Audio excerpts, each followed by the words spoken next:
Hello again, friends. Tonight we're going to be reading a book by Jan Brett, and the book is called The Easter Egg. Now our video tonight's going to be a little bit different because you're not going to see me, you're just going to hear me.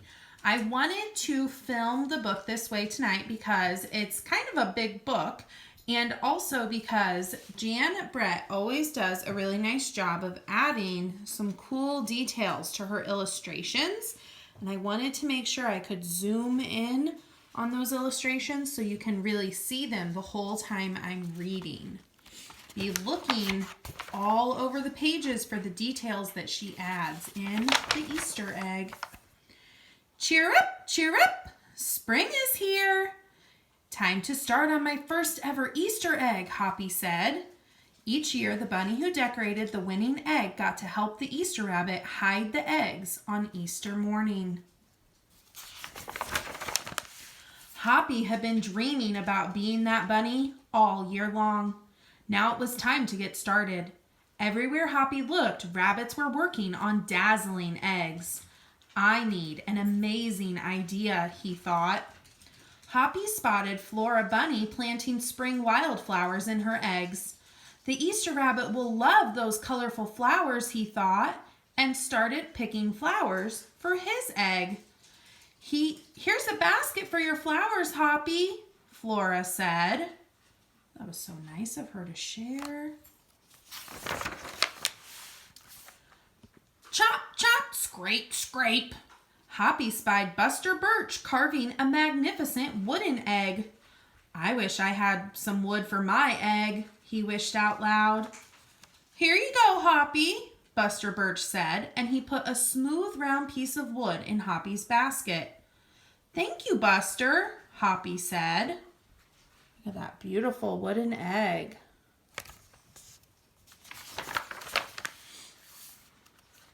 Hoppy was hopping along when the smell of sweetness led him out of the woods and straight to the chocolate egg that Aunt Sassafras was decorating with creamy frosting squiggles and bows.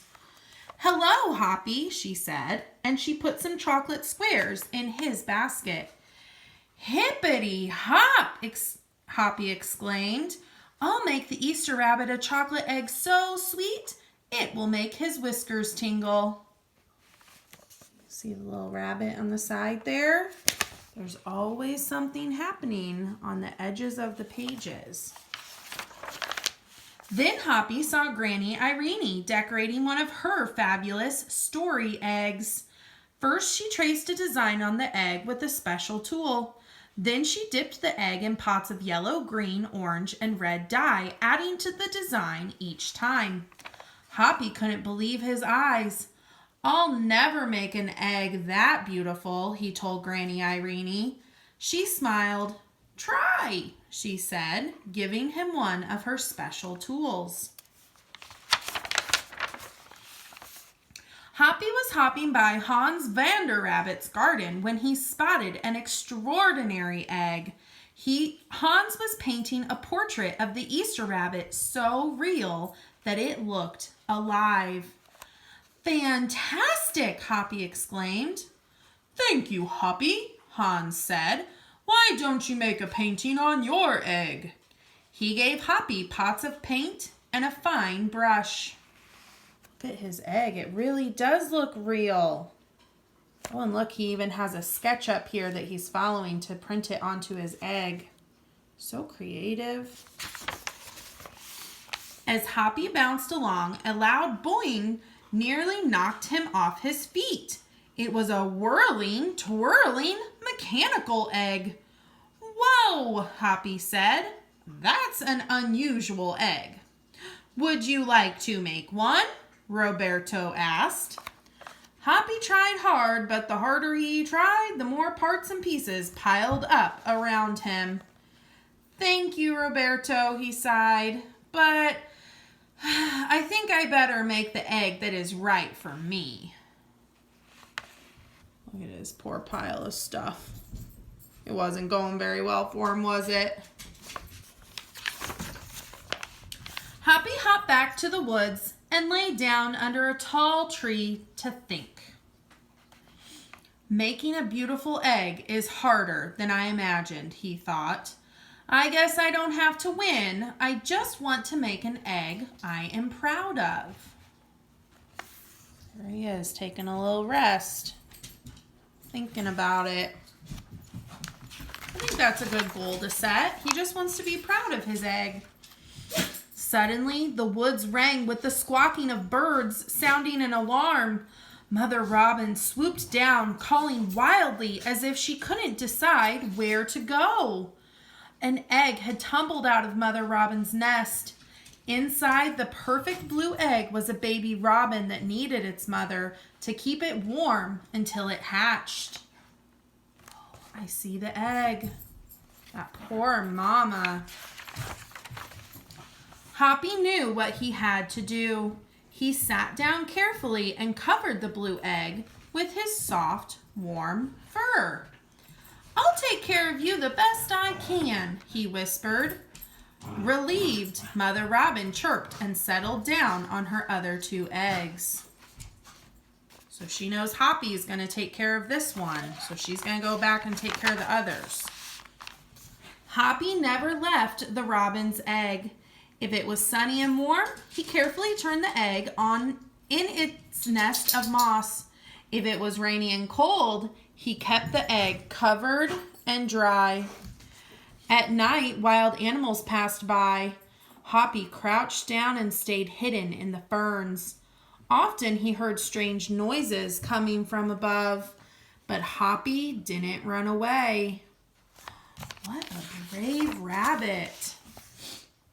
Every day, the rabbits worked on their eggs. Tadpoles turned into frogs, buds swelled into leaves, and Easter came closer and closer. Finally, it was time for the rabbits to take their eggs to the glen.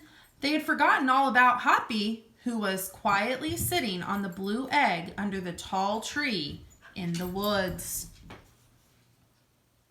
There's one of her little pictures on the side. While they're all getting ready to take their eggs to the contest, he's still out in the woods. They forgot about him. Oh my goodness, look at that page. Early the next morning, the rabbits waited for the Easter rabbit. Suddenly, a beautiful wagon rolled toward them out of the mist. Here's the wagon. Look at what this page does. Oh my goodness. And stopped. The Easter bunny stepped down from the wagon and admired the decorated eggs one by one. "You have brought me the most beautiful eggs in the world, but a very special one is not here," he told them. The rabbits were puzzled. Whose egg could it be? Whose egg is he talking about?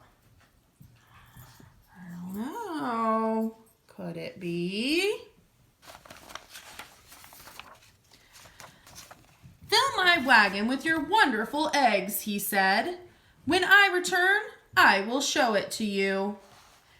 And he disappeared into the woods. Wow, that's a big stack of eggs. Look at that. He came back with Hoppy, looking scruffy and bedraggled. "Hoppy has an amazing egg to be proud of," the Easter rabbit told them.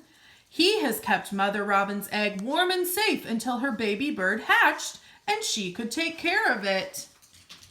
The Easter rabbit placed the empty blue shell in the place of honor atop the wagon. Now they were ready to go. The rabbits cheered for the egg that had surprised them all. "It's our best Easter ever, Hoppy," they shouted. Then the brave little bunny and the Easter rabbit rode off together to hide the eggs for the girls and boys to find on Easter morning. The end. So all of his hard work watching over that robin's egg really paid off because he ended up winning the contest of having the most special egg. So sweet. Thanks for listening to our story tonight. See you next time.